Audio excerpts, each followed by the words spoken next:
Bismillahirrahmanirrahim.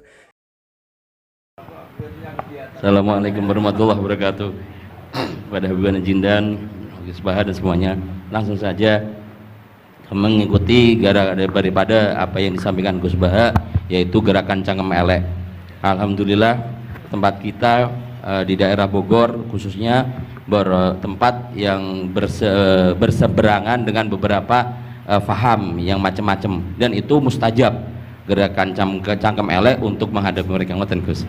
Dados kula dia nyuwun ijazah terus mewakili sedaya, dan yang kami kalih mumpung teng mriki kan ingkang didhawuhaken Gus Bawau fasilitas dinggo fasilitas nyuwun fasilitas ijazah ngrungokke tafsir Jalalain ingkang teng YouTube. Dados nyuwun ijazah ingkang kathah niki. Ngambil jasa yang banyak, fasilitas dari apa yang jadi tadi disebutkan beliau, fasilitas, masyhad dan semuanya. Jadi kita memiliki cara fikir yang enteng, yang enak. Dan mumpung wonten ijazahipun, nggih kula suwun ngoten Gus Bang. Ngoten cekap semanten. Assalamualaikum warahmatullahi wabarakatuh.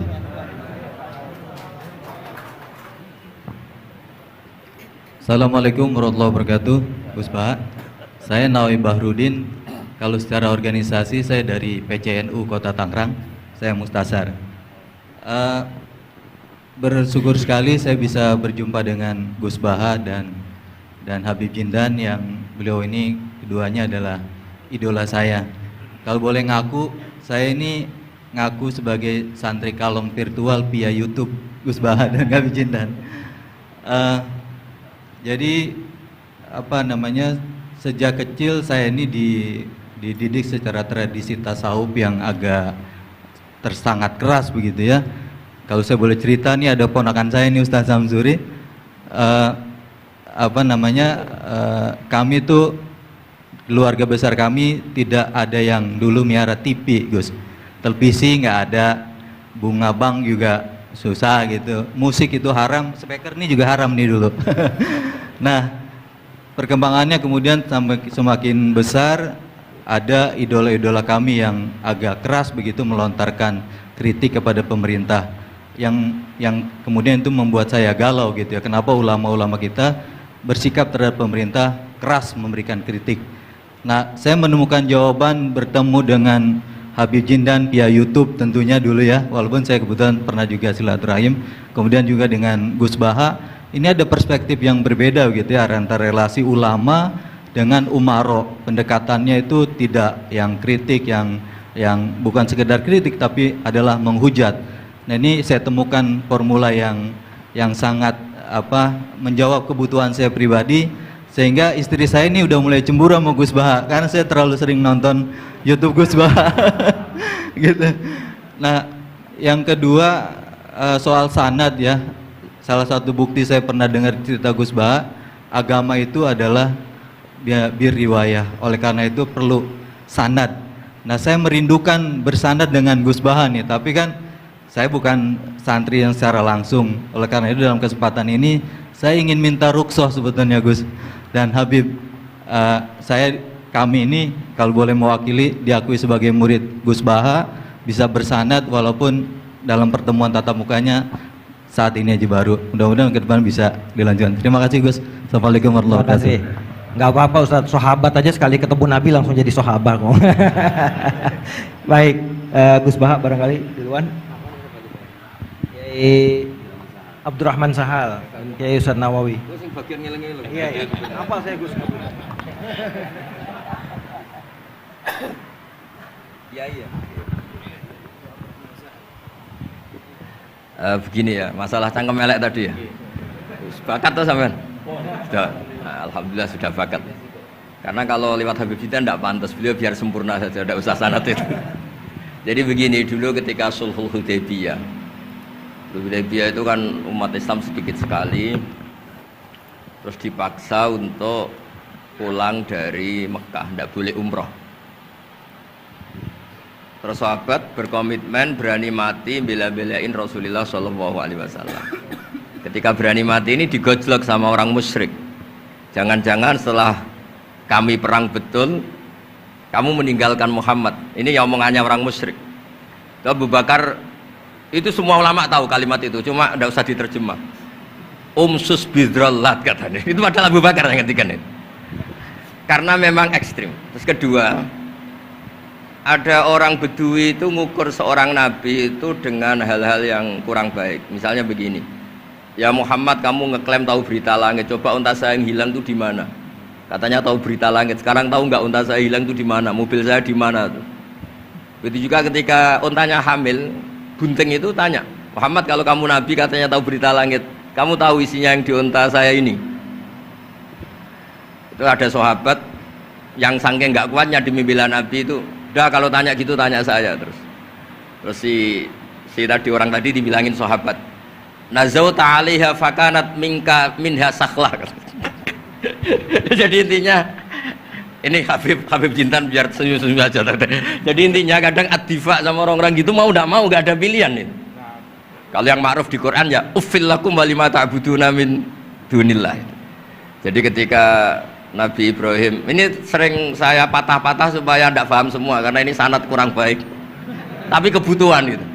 Biasanya yang minta itu yang jenisnya ya seperti ini yang sudah cangkem elek cuma butuh legitimasi gitu. Jadi dia butuh nggak tanggung jawab, dilimpahkan ke saya. Kalau saya kalaupun salah kafaroh saya banyak. Saya kan ngapalin Quran. Kalau orang itu hafal Quran, inna wa ta'ala la yu'adzibu qalban wa al Quran. Kalau kamu sekali salah, adabnya banyak. Kalau saya punya penawar banyak itu. Jadi faja'alahum judadan tadi.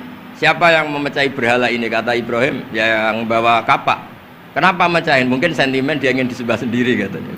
Tanya yang bawa kapak.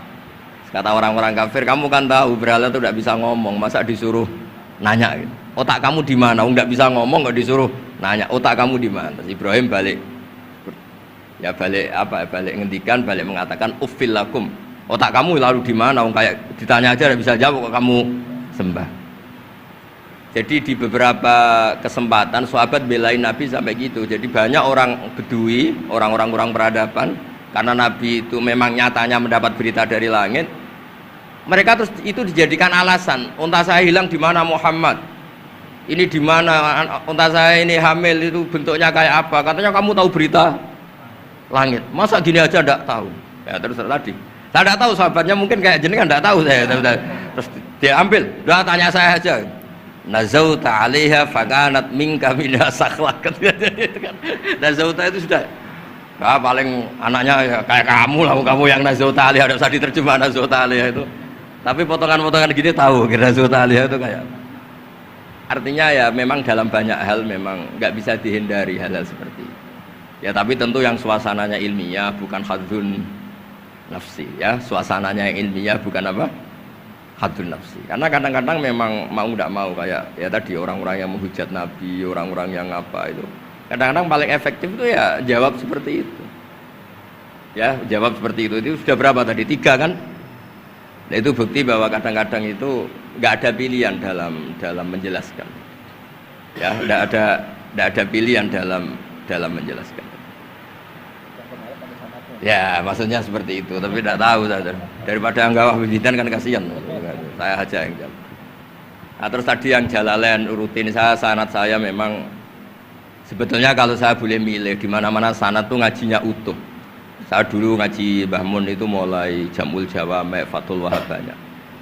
Sebagai keluarga Quran, bapak saya itu hafal Quran tuh kayak Fatihah, ma'ruf itu di daerah saya. Tidak ada orang hafal Quran kayak Fatihah kayak bapak saya itu. Makanya tradisi keluarga kami memang Quran. Terus babah kami juga dari ulama Lasem, Habib Jitan pernah rawuh di mbah saya. Kebetulan pondoknya mbah saya namanya juga Al-Fakhriyah, Habib. Jadi karena kalau konstruksinya tidak khatam seperti ini namanya ijazah amma. Ijazah amma ya cukup lah buat rame-rame. Tapi secara keilmuan itu masalah karena konstruksinya belum selesai.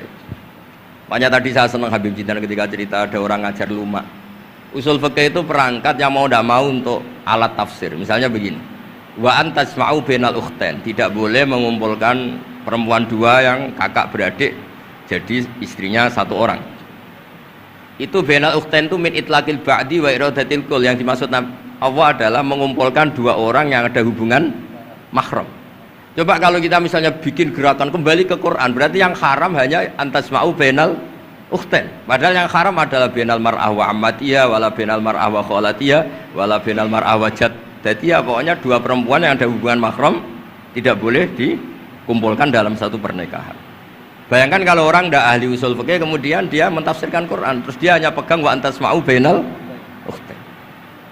Itu juga anak tiri. Ada aturannya, lafadz yang keluar karena ghalib itu tidak punya makna. Misalnya begini, anak tiri yang nggak boleh dinikahi adalah waroba ibu kumulati fi hujurikum, anak tiri yang serumah. Padahal anak tiri serumah tidak serumah, kalau ibunya sudah kamu kumpulin kan tidak boleh dinikah.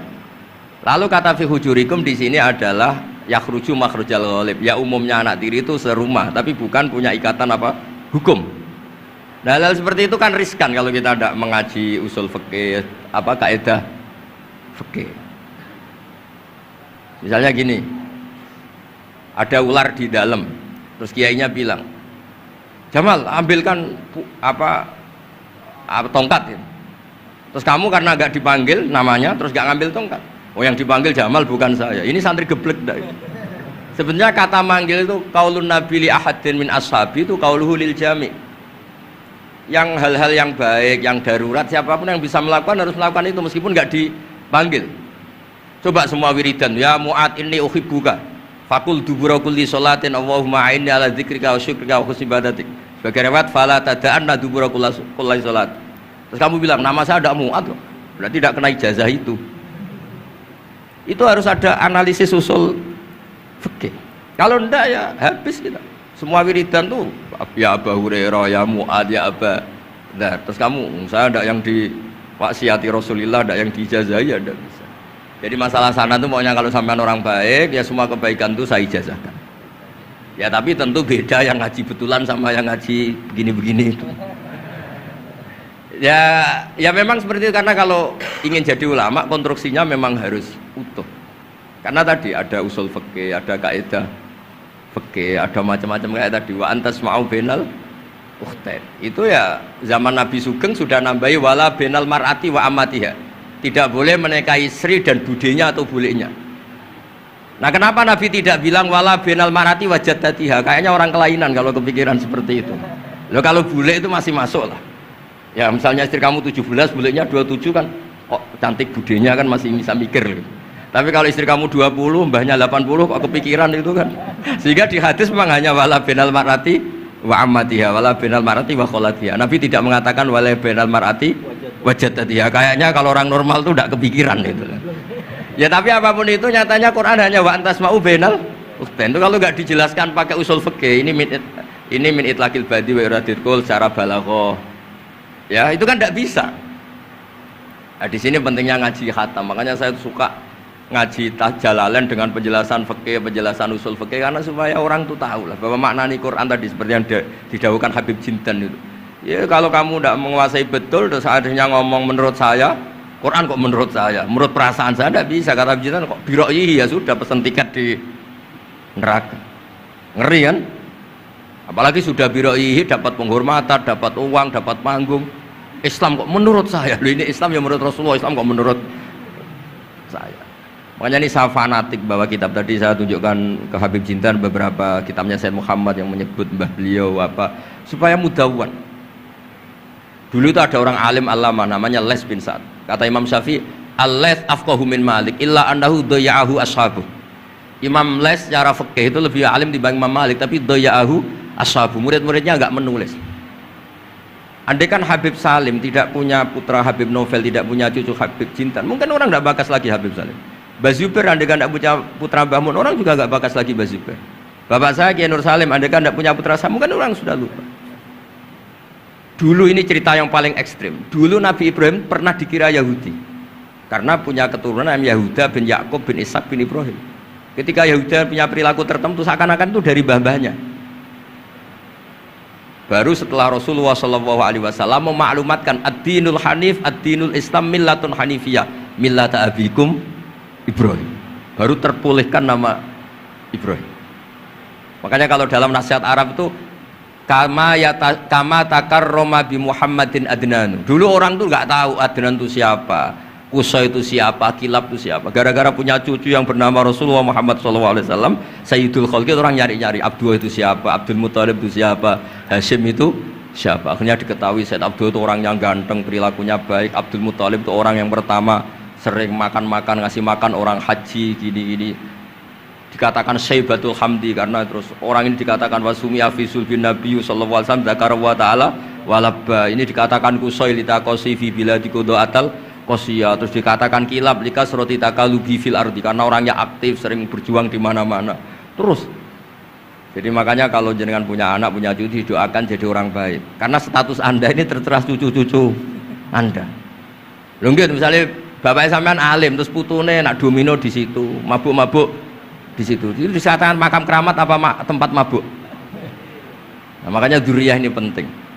Makanya ketika Allah memberi hadiah pada Rasulullah Muhammad SAW kepada semua nabi, itu disebut wa ja'alna dzurriyyatahu humul baqin.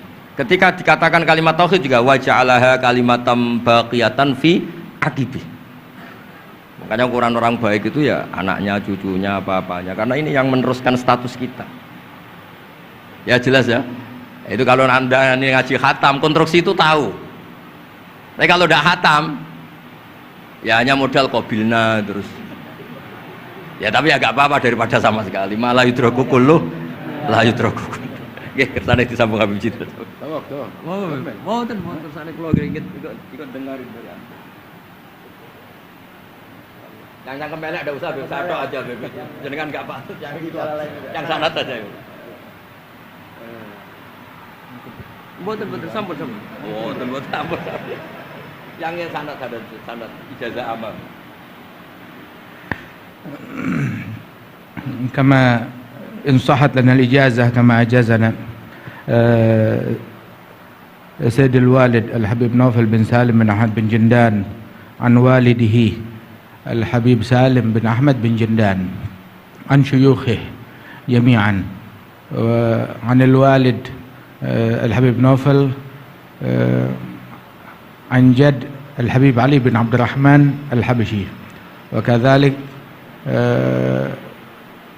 كما أجازنا الجد الحبيب محمد بن علي بن عبد الرحمن عن والده الحبيب علي بن عبد الرحمن الحبشي وكما أجازنا شيخنا ومربينا الإمام الحبيب عمر بن محمد بن سالم بن حفيظ عن شيوخه وكما أجازنا شيخنا الحبيب علي المشهور بن محمد بن سالم بن حفيظ وشيخنا السيد محمد بن علي بن عباس المالكي والحبيب عبد القادر بن أحمد السقاف والحبيب أبي بكر بن علي بن أبي بكر بن علي بن عبد الرحمن المشهور والحبيب زين بن إبراهيم والحبيب سالم بن عبد الله بن عمر الشاطري وأخيه الحبيب حسن جميع مشايخنا فبأسانيدهم إن صحت لنا الإجازة أجزناكم في تعلم والتعليم تذكر التذكير في الدعوة إلى الله تعالى وفي أذكار سادة بني علوي وفي كل ما يقربكم إلى الله إن صحت لنا الإجازة أجازناكم بذلك.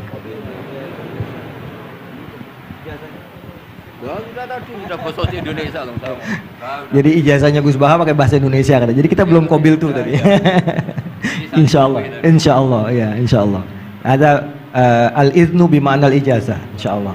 Jadi sudah diizinkan yaitu ijazah cangkem elek tadi dengan ijazahnya pengajian beliau lewat medsos, insyaallah bil izin ya. Karena kalau kita mengaji kitab itu tidak perlu ijazah lagi sebetulnya kalau udah qiraatan ala syekh bimana iznuhu wa ijazatuhu insyaallah. Dan sanadnya tadi sudah diberikan juga oleh Habib Jindan dari para guru beliau dan mudah-mudahan kita beroleh manfaat dan barokah dengan majelis ini dengan begitu banyaknya ilmu dan ma'rifah yang kita peroleh, bahkan kita julus mujalasatul alim ini termasuk juga dalam kebaikan yang kita dapatkan di hari Asyura ini. Dan karena di dalam Asyura itu ada zur aliman, ziarahi orang alim, dan kita sudah melakukan itu dengan ziarahnya dengan Habib Jindan dan Gus Baha. Dan insya Allah mudah-mudahan kita semua pulang ini beroleh banyak gembolan pahala ya, insya Allah ya, gembolan pahala dan ijazah dari kedua beliau insya Allah ya.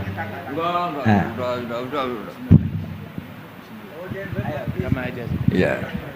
Ajazakum kama ajazalana syekhuna wa syekhu syekhina Syekhina Maimun Zubair wa aslafuhu ila Rasulillah sallallahu alaihi wasallam. Bilal ijazah wa tasyarrafna bikum. Wa jazakumullah khairan katsiran. Kiai Yusuf Mansur mau ngasih ijazah enggak? Kali kalau Kiai Yusuf Mansur ngasih duit aja sama kita buat ongkos pulang. Setuju nggak kira-kira? Oh setuju katanya. Baik, baik. Alhamdulillah majlis kita berjalan begitu lancar, mudah, tidak ada gangguan kendala dan semuanya pasti karena barokah para masyayikh kita, para ulama-ulama aslafun saleh yang telah meridhoi dan ridho dengan majlis kita ini. Kita doakan guru-guru kita yang ada di depan ini, beliau-beliau semoga selalu diberikan sehat, panjang umur dalam doa, dalam memberikan manfaat dan ilmunya kepada kita semua, dan menjadikan kita semua yang ada di majelis ini juga selalu menjadi tullabul ilm yang istiqomah, yang selalu meneruskan, insya Allah kita teruskan kepada generasi penerus kita, anak-anak cucu kita dalam tradisi keilmuan ahlu sunnah wal jamaah yang insya Allah akan selalu eksis di bumi Nusantara ini. Amin ya rabbal alamin. Saya sebagai moderator mohon maaf jika ada kalimat yang keliru dan salah. Kita akhiri dengan membaca subhanakallahumma wa bihamdika asyhadu an la ilaha illa anta astaghfiruka wa atubu ilaik. Dan sebelumnya ada pemberian cindera mata oleh Yayasan Fakhriyah kepada Gus Baha dari Habib Jindan.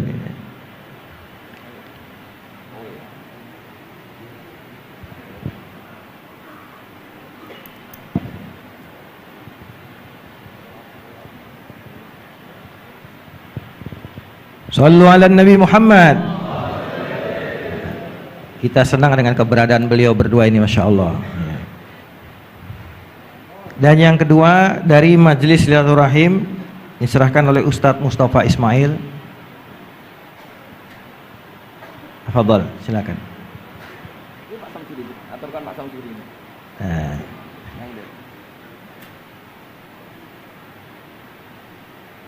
Ini pelakat nih, banyak ini. Nanti Gus Baha di rumahnya banyak pelakat ini. Mudah-mudahan lemarinya ada Gus ya buat banyak.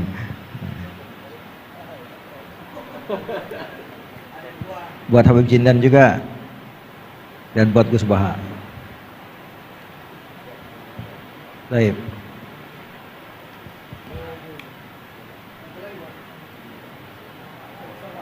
Ustaz, ya.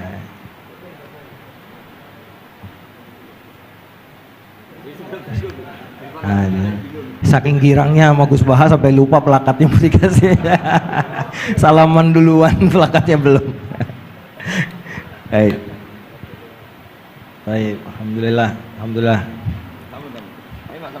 Alhamdulillah kita tutup majelis kita dan sekali lagi kami mohon maaf atas segala kesalahan dan kekurangan. Adanallahu wa iyyakum ajmain.